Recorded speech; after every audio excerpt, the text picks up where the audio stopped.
And welcome back, everybody, to another fantastic edition of the TV show podcast. My name's Jay Black, joined as always by the spectacular Rhea Hughes and the shirted Angelo Cataldi. I Nice was looking at shirt. you. Yeah, I was trying to figure out. Yeah, this is a different kind of vibe than you usually wear, Angelo. Thank you. Thank you. I'm trying to project a new image, one of seriousness and importance.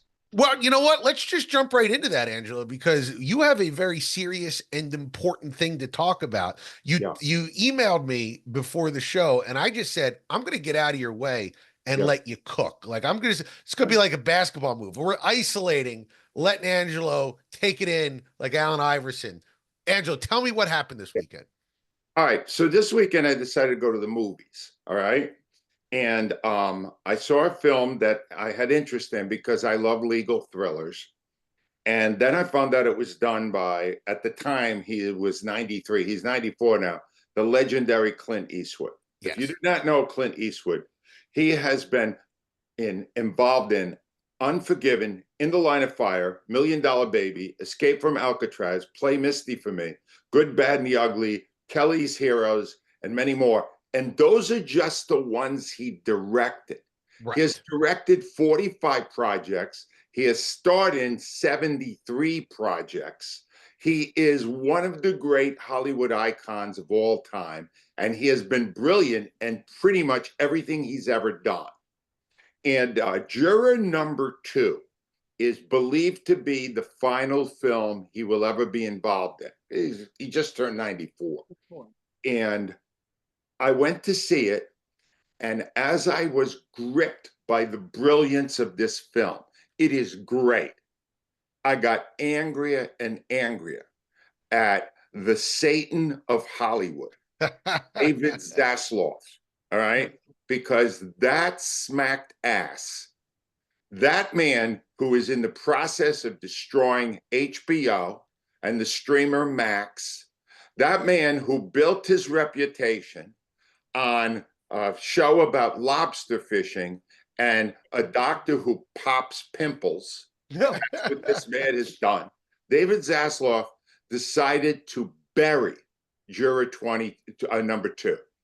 He released it in 50 theaters in America, even though, by all accounts, it's one of the best things Eastwood has ever done. And he did it. And then when grilled about it, the real story is a couple of years ago, Eastwood did a movie that bombed, Cry Macho.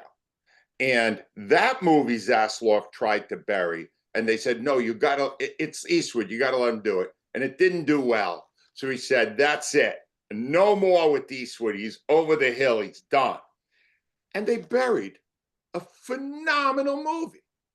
It only appeared in theaters last weekend. It's out. It will leave theaters on Friday and never return to theaters. It will be on Max, the streamer, by Christmas time. It's a great movie. I'll review it later in the show. I just want you to understand. David Zaslav is the embodiment of evil in Hollywood. He's a heartless, soulless bean counter who cares about nothing but the bottom line. And here's your bottom line, Zaslav. Since you took over Warner Brothers, its stock has bottomed out. It's more than half, less than half the value when you took over. I don't know why the board of directors is keeping him in place. He is a disgrace. And this, to smear the reputation, the memory, the legacy of the great Clint Eastwood, who is 100 times the man Zaslav will ever be, is one of the great injustices I have ever witnessed in television. Thank you. I see. That's why you got to let Angelo cook every once in a while, Rhea. He brings the heat. Yep. And so go on. Sorry. It's amazing. Now, Ange, when you were going through the movies, I actually went, and I don't always like to do math, but Eastwood's movies, whether he has acted in front of the camera or directed, have brought in $3.8 billion. Billion. Okay. Yes. I just want to say Right. billion. And he's handled it like really classy. He just hasn't said anything, didn't show up to the premiere. The line that blew my mind, what you mentioned about this, Zaslav was punishing him for cry macho. And when his associates pushed back on him, he quoted a line, I think it's from Jerry Maguire. This is not show friends, it's show business. Yeah. Oh, And I'm like, that's the dumbest thing in the world, because I always thought that Hollywood was about relationships. it Like is. that's how things get made and get done. And if you don't have a relationship with an icon like Clint Eastwood, by the way, Ange, I watched the trailer. I was like, can I find time before Friday to go see this movie? Because I don't want to wait till Christmas. I read Yeah. reviews of it. People are calling it a masterpiece. Rhea, it was almost full. The theater that Yeah. I went to on Saturday night was almost full. And it blew everybody away. It's such a great movie. And it's got an ending that is just my wife and I haven't stopped talking about it. Yeah. And it's 4 days after we saw it. I'll give you a full review later, but I just want you to understand the real story here is a man who is in Hollywood with power he never really deserved, destroying the legacy of somebody who truly has delivered for the American public. I can remember Clint Eastwood in Rawhide. Yeah, 70 years ago. That was 70 years ago. And I was a kid. And I was watching that man, and he was entertaining me then. And he entertained me this past week. And David Zaslav is trying to smear this man's legacy. It is, Rhea, you're right. It's not Hollywood friend. I'm sorry, it's not show friend, it's show business. Screw you, Zaslav. Yeah. Right? Well, screw you. How much longer does America have to tolerate his ineptitude? So a couple of things. I did a little bit of a deep dive on this. It made about $9,000 per theater average, which is fantastic for it. So one of the big questions is, even if you're mad at Eastwood, Zaslav, why not platform it? Meaning roll it out. If it does well in 50 theaters and it's getting $9,000 per screen average, then move it to 150 theaters the next week. Do a slow rollout. That's number one. Number two, something I tell comedians all the time is that the thing about comedy, and I think this is true of all the entertainment industry, is it's frustrating because it looks like chemistry, but it's really alchemy. And what I mean by that is it looks like you should be able to sit down with an analytical mind and go, if I do X, then Y will happen. And it is the mirage of business people coming into this business for 100 years. You can't do X and expect Y. There's a little bit of magic dust on everything that we do that is impossible to predict. And some people have that magic dust and some people don't. And Clint Eastwood has had the magic dust for 7 decades. So what you do is, if you're a smart businessman, is you get out of his way and you let him do what he does, and the American people will respond. People love Clint Eastwood. He's a fantastic director. He's never made a movie that wasn't on time and on budget. You gave him $30 million to make the movie. Give him a chance to get the money back in theaters where he belongs. It's ridiculous. Very frustrating on the outside looking in. No, I want just I'm going to underscore this. In my career on the radio, the person I hated the most was Andy Reid. Okay. In the 2 years of doing this show, the person I hate the most is David Zaslav. And Zaslav is reaching Reid levels. Oh, wow. Almost at the Andy Reid level. That's how much I can't stand this guy. Yeah. If I saw him, I am not making this up, I'd tell him to go straight to hell. and I'm going to do it in a different way. If I can get my wife to sign off, I'm going to drop HBO and Max because they haven't had anything good on it since Zaslav took over. Yeah. Right? There's nothing on it, Rhea. Rhea, remember The Idol? Remember that stinker? Yeah. I rarely watch was already there when he hasn't developed one thing that's been any good. Nothing. Clark occasionally watches it, but we go so long, he'll come up to me and go, what's the password? I'm like, I have no idea. I'm dropping it. And I think I'm going to urge others to do likewise as a sign of protest for David Zaslav and what he has done to Clint Eastwood. Yeah. Get him out of there, put in somebody who understands what the job is. All right, so let me tell you something that I watched, and I'm going to have a review of it later. It was called Dirty Pop, which is not what you think. It's not like about a Okay. gross grandfather. It's a show about boy bands in the 90s and early 2000s, Angela. Uh, and I'll talk about the merits of the show later, but Rhea, something interesting that is at the center of this show is that it's about Lou Perlman, this guy who put together all of these boy bands. Now, Lou Perlman died in 2016, just like my heart did a little bit in 2016, for reasons I won't get into. And since they didn't have access to Lou Perlman, what they did was they created an AI, basically like a realistic cartoon of Lou Perlman, although it looks just like him. It looks like an old VHS cassette of Lou Perlman, and they used AI to generate his voice. And the book that he wrote was where they got all of the quotes from. So it's basically a computer generated Lou Perlman reading quotes from his own book. They were upfront with this. They told you what they were doing. Felt like a little gross to me watching a documentary that was using AI like this. I feel like there's going to be a lot more of it. Where do you stand on that, Reid? Do you think this is gross, or do you think this is a valuable tool? I can't imagine if they took the book loud and created an AI Angelo sitting behind his desk reading quotes out of his book. It would just be like totally bizarre. And, here's what's crazy about it. Lou Pearlman is dead, okay, that's kind of why they did it. So to me, when you say the word documentary, in my mind, you're documenting something real. And to create an AI generated Lou Pearlman kind of sitting behind his desk, that's not real. So to me, you you don't get the documentaries give you nuance when you hear the people involved speak. And AI doesn't give you that by just regurgitating what was in a book. So no, I find it really creepy.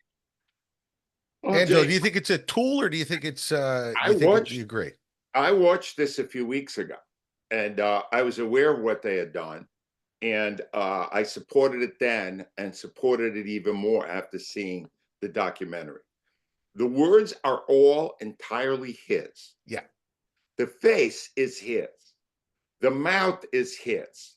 They just they put these words into his mouth because there was no video of it.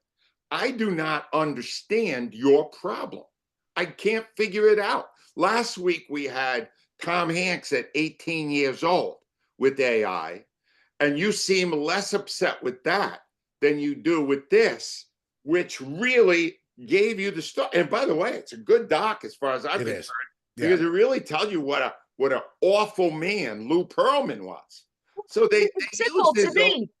To me, it's simple. That Tom Hanks is starring in a movie which is not real. Okay, that's No, not real. right. This is an actual real guy Yes. who, by the way, I think died when he was in prison because he was involved in a $300 million Ponzi scam. True. It, to me, I don't really like the AI with movies, but I know that's fictional. Yeah. This guy was not interviewed. Now I know it's his words in his book, but I find it to be a very slippery slope because it's an actual real person. Yeah, I think we're living in Angelo, like I guess my problem with it is that we've gone so far into the post-fact universe where, it started with, if you remember the old like uh Rescue 911, where it's, purports to be a documentary, but they recreate what happened with actors.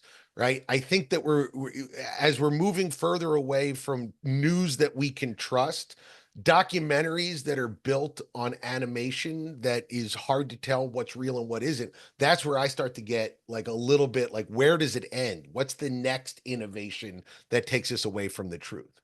All right, here's the one that, and over the 2 years we've done this podcast, I've evolved more toward AI than I was 2 years ago. I'm at the point now, because I don't really know what's real and what isn't anymore. Maybe I just reached that if you're able to tell me the story better using this technology, it's fine to me. And in effect, they used his own words to help bury the guy. But I'm more interested in the product. If the finished product is better doing it this way, I'm okay with it now. I wasn't before, but now I just want to see the finished product. And it Let made me ask you a question. I'm gonna bring you back to the radio show. yeah, Say we had a massive story, okay, yeah, with a guy in sports who was dead. yeah. Would you use a cut from a documentary with the AI generated voice to, because you always love to use sound, to you, Yeah. sound was No, king. I wouldn't. I Okay. wouldn't. All right. But I'm not sure that I'm not really so much telling a story as building an argument or whatever. Okay. And that wouldn't be as fair as this. Look, this guy was such a creep. I don't care if it upset him. I know he's dead now, but He is dead. this I don't guy think was he's so upset. bad.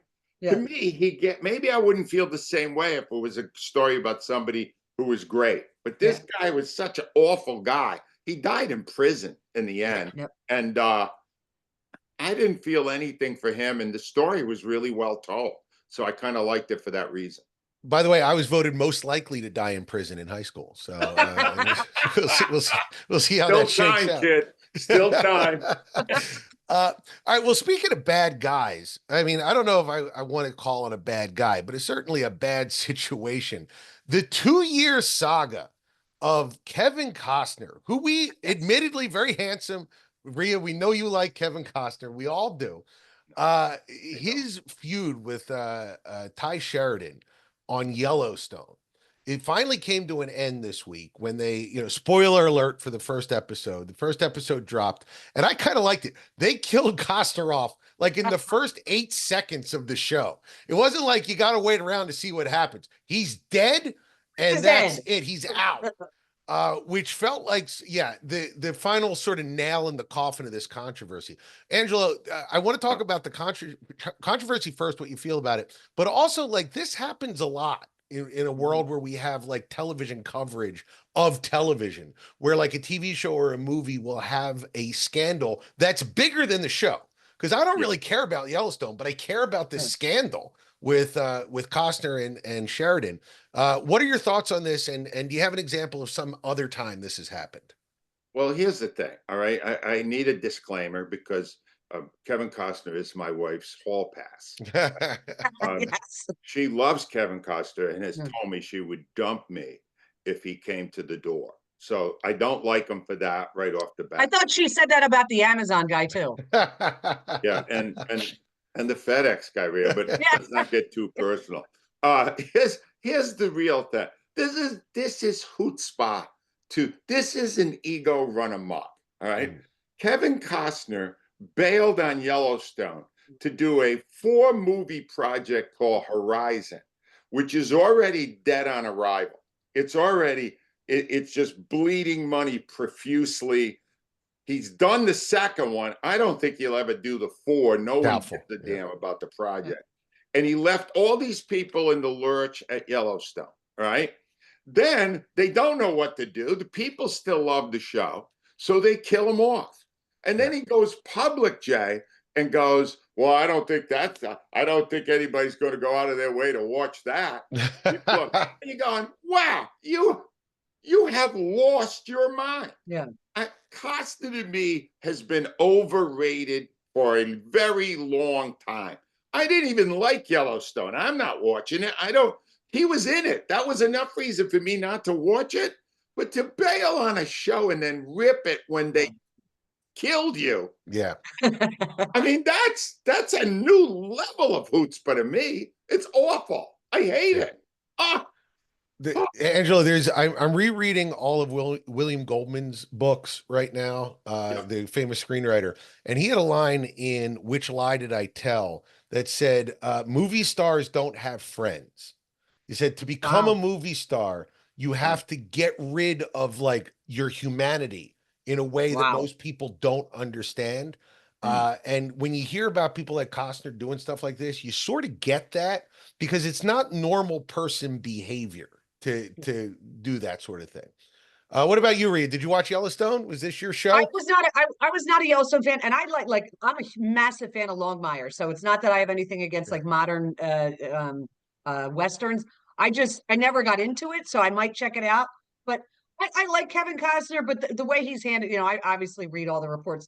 The one that I remember that blew my mind because I was It's back when I used to watch sitcoms a lot. I loved 2.5 Men. I mean, I Yeah. watched it. Not only did I watch the new episodes, I would, whenever I'd be making dinner at night, I would pop it on because it would just make me laugh while I was making dinner.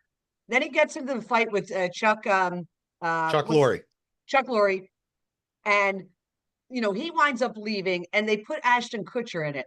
And to say it was a train wreck would be putting it mildly. I mean, it was dreadful. And like I said, I watched reruns of that show. That's how much I loved it. And the other one was the Will Smith with Aunt B. And what an idiot she was, because like they were like, yeah, see you later. You think you're as big a star as Will Smith? We'll just replace you and move on. So those are the two that I remembered. Yeah, I was coming on your show for the first time, Angelo, during the Charlie Sheen thing, and you and I had many conversations about Yeah. Tiger Blood. That was a lot of fun. We loved it. We loved it. The drama that I remember was Ellen DeGeneres when she was doing her sitcom. Yes. Yeah. And there was all this speculation that she was about to come out. And it was a good show, by the way. That was a very good show. I liked it. It was a good show.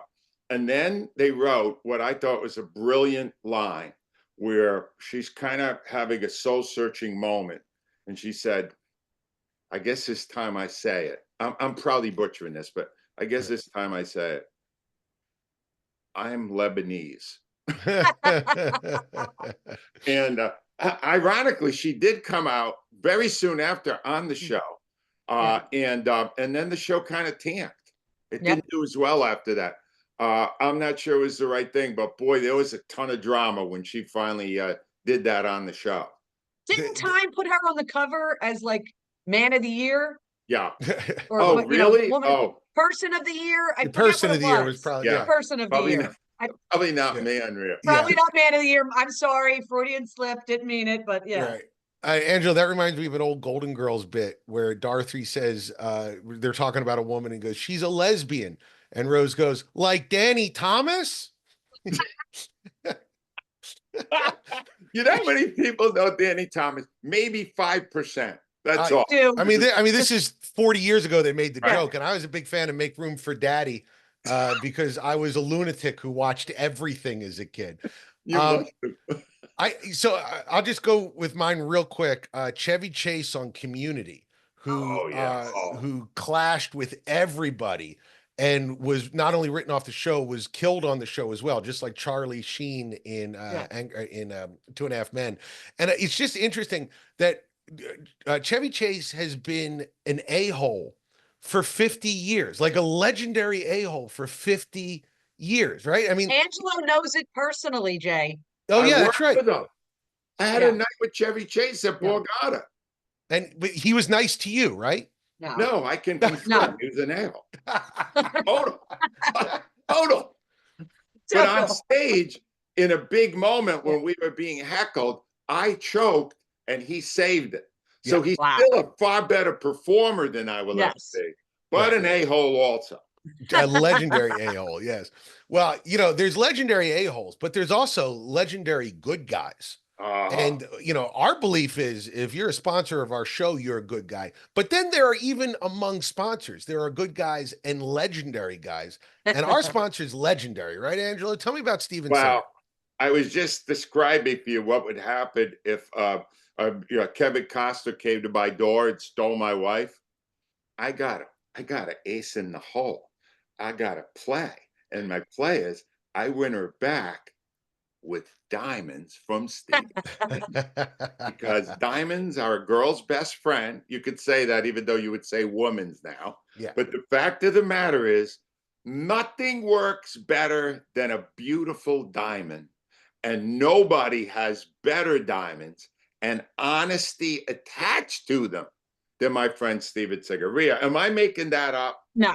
I actually was talking about Steven Singer yesterday, believe it or not. I was talking to Clark. Now, Clark's girlfriend is Jewish. So I said, Clark, you've got to start thinking about, you got to talk to your girlfriend.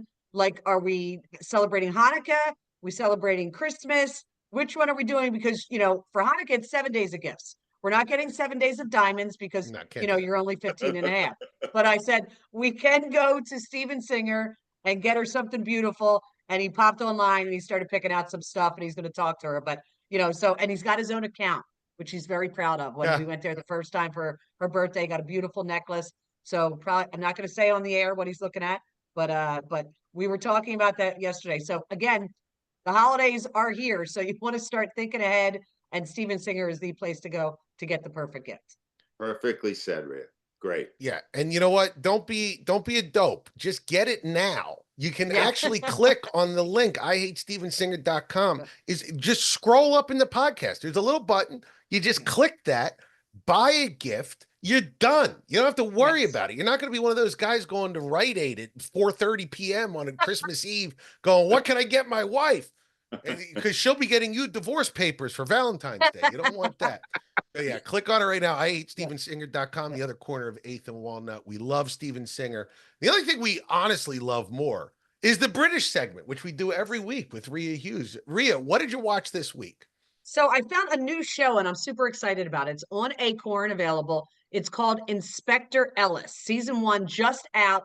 And they're doing a new thing now when they're dropping these new shows on Acorn and Prime and PBS Masterpiece Theater. I'm only getting one a week. And now I'm used to binging when I really like a show. So to tell you that I really like the show, I couldn't wait. I got the second one yesterday. So it's a little bit of a different investigation arc.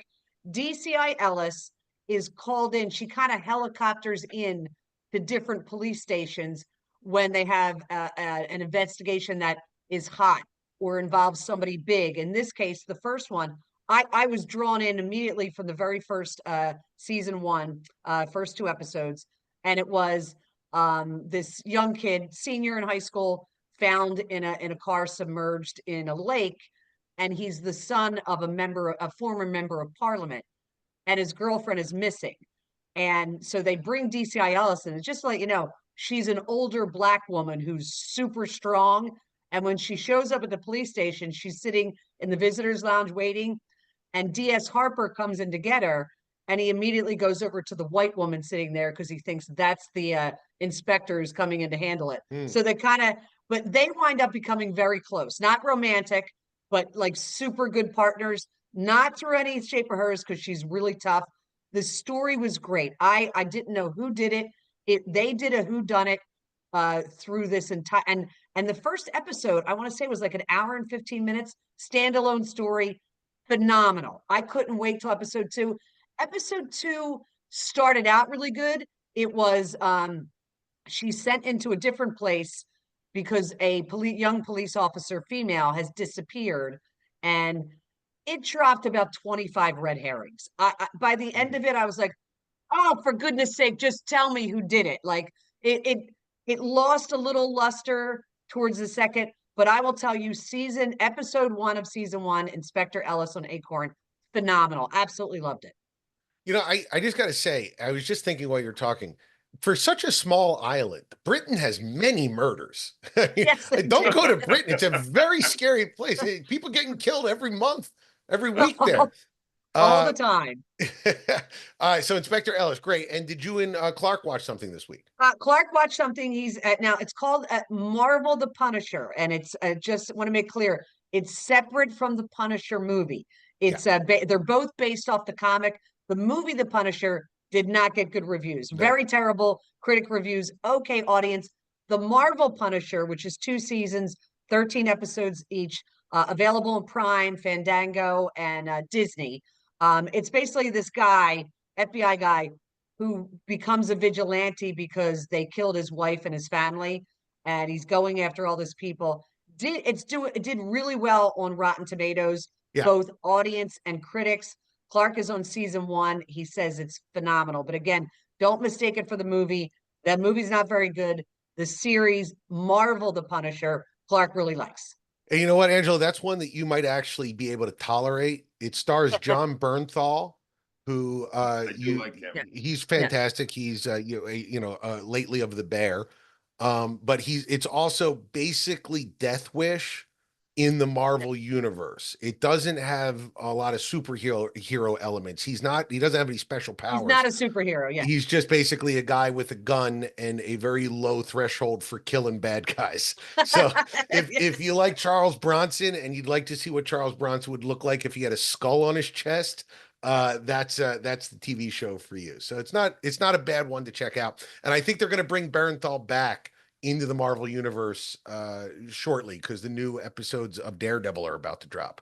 So that's good for Clark to be able to see that. Angelo, why are we talking Juror? Is that Yeah, what we you're are, but I reviewing this do week? want to mention one other thing. For the fans out there who like terrible television, uh, for a decade, I was part of an awful show called The Great Sports Debate. Oh, it wasn't Was it a awful. phenomenal I show? used to watch that with my dad. I loved it. Well, I've got some great news for people who like that type of campy television.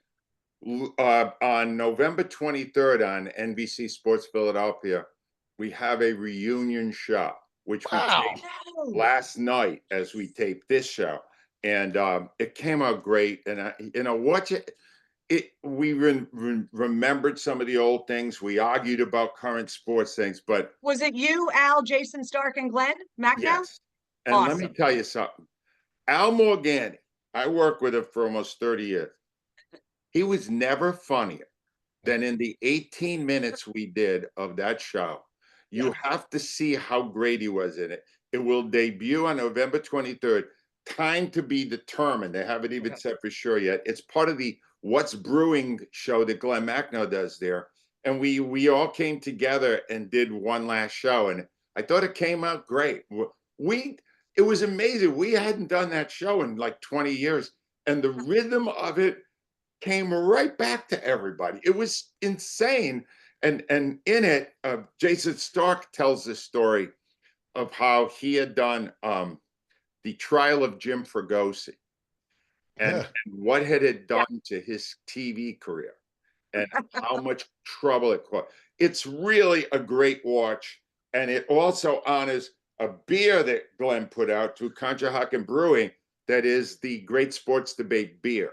So wow. don't miss it. All right. Angelo, I got to ask you, if NBC Sports Philadelphia calls you up and goes, the ratings were through the roof on this Great Sports Debate. Right. Would you come back, maybe do a weekly show for us? No.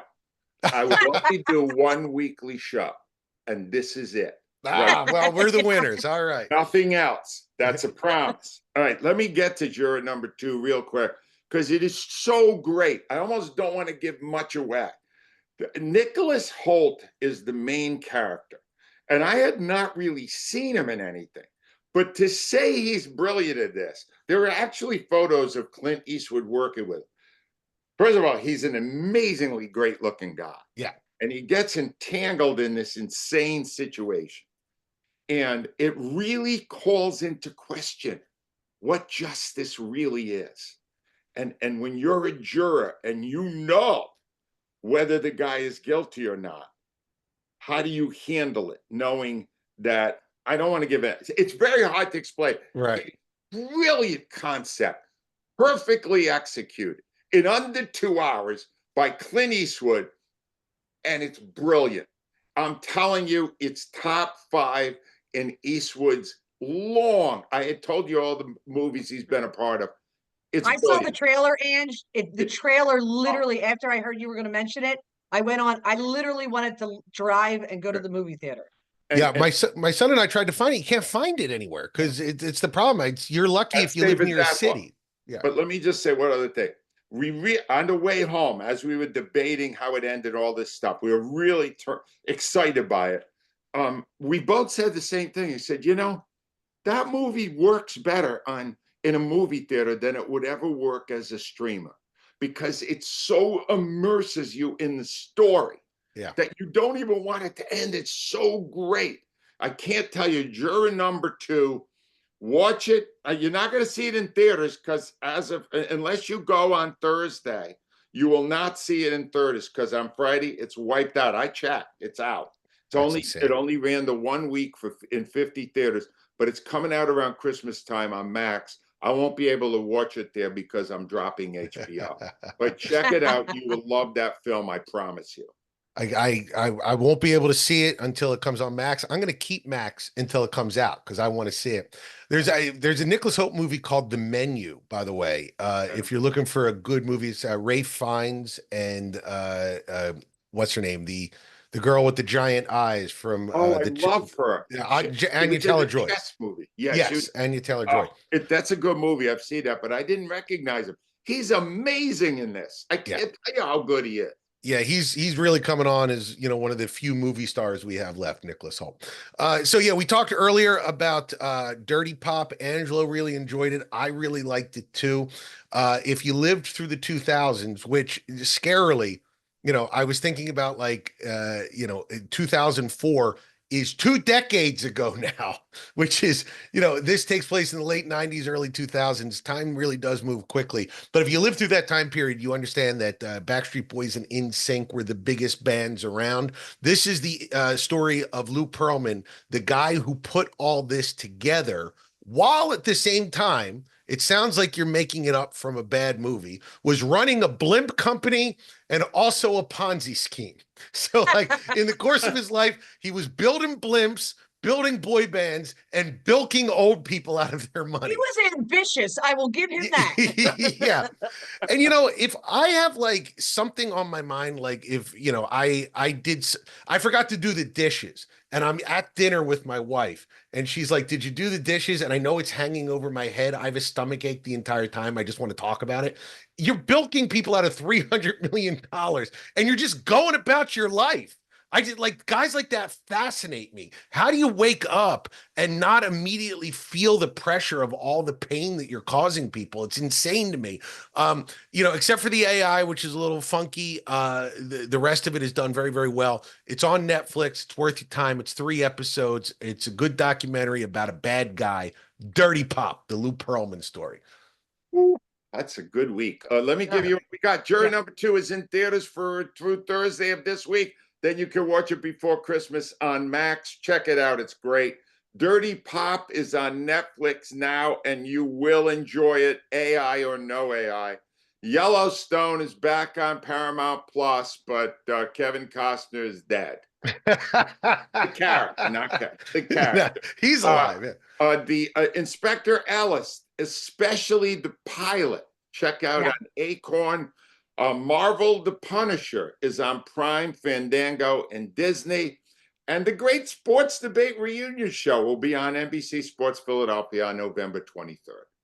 Very nice. Thank you, Angelo. You can catch Angelo Cataldi's book, Loud, which will soon be turned into a documentary with an AI Angelo Cataldi. If you go to angelocataldi.com or Amazon or Audible, you can catch it on any of those places. Make sure you also check out my movie, Tenants, which is available for download and purchase right now. I think it's going to go to Tubi at the end of the year. So if you don't want to pay for it, it's coming. But it's $5. Go pay for it. My kids need braces. Just buy the movie, for the love of God. Also, make sure you check out IHateStevenSinger.com, our wonderful sponsor, if you're looking for a great Christmas or Hanukkah present, or even Kwanzaa, whatever you celebrate. Yes. Steven Singer's there for you. Make sure that you rate and review us on iTunes and keep spreading the word. We got a lot of nice people telling us that they listen to the show all the time and really enjoy it. Means a lot to us. So help people find the show. And we will be back next week with more great TV content.